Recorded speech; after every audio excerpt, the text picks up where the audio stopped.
To avoid negative customer feedback, after you scan a package, it gives you an option at the bottom after you hit continue with one package. And it's a little edit icon. And this is where you can choose where you're going to leave the package. It's by default, it has the customer's preferred location. So front door, front porch. If you hit that edit icon on the right-hand side, you can leave it in other areas. But if you select one that's not the customer's preferred delivery location, you can see it says front door, front porch is the suggested location for the delivery.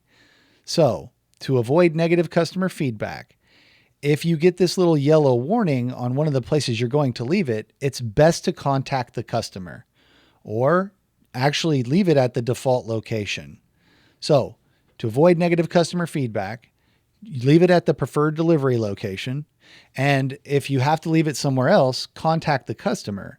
And if you can't leave it at their preferred delivery location, well, you can say that there was nowhere safe to leave the package, but you must contact the customer.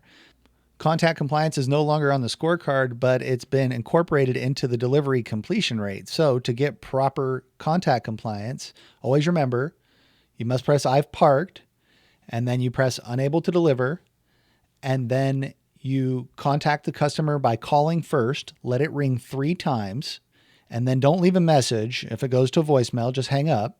Then immediately send a text message. Wait about 30 seconds to maybe a minute. If no response, then you can mark the package unable to deliver, select the reason, and swipe to finish. Contact compliance doesn't show up on the scorecard anymore because it was averaged into the calculation for the DCR, delivery completion rate. If you see a lower DCR than you expected, it might be because of a failed contact compliance. For example, if you cannot access a property or building because you don't have an entry code, there's no network connectivity where you're at, so you try to contact the customer. You get no network connectivity, or try again, or server error. Did you press I've parked? Probably not. Most drivers don't think to do that first because they're stuck at the gate and the app is still in navigation mode.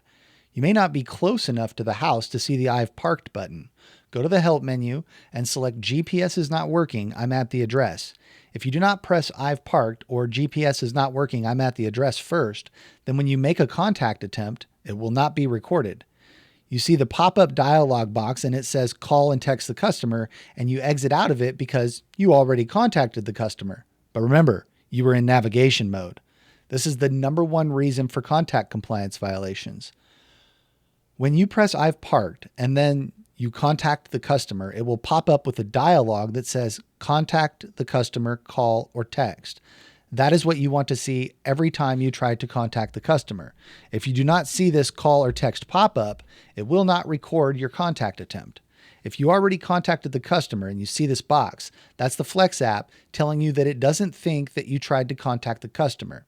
The contact compliance instructions are to call first, let it ring 3 times. If no answer, hang up. Do not leave a message. Then send a text message. If you exit out of the stop or refresh your app after you tried to contact the customer without swiping to finish, then the contact attempt is not recorded. If you're unsure what to do or worried about the contact compliance affecting your scorecard, send a text message with the problem to the customer, even if you do not have a network connection, letting them know that you will come back later and make a second attempt at the end of your route, and then skip the stop. To skip a stop, go to today's itinerary and click the next delivery address. That stop is automatically put at the end of your route, so it'll automatically route you back to it. It will keep trying to send that text message to the customer once you get to network connectivity, or you may see the little chat bubble in the upper right-hand side showing that the customer responded to you, even though you've departed the area and you've continued with your route. If you haven't completed the stop because you skipped it, the customer can still communicate with you via the text chat. At the end of your route, you have more time to address that problem. If your mobile data is off and you try to contact the customer, you know it's not going to work.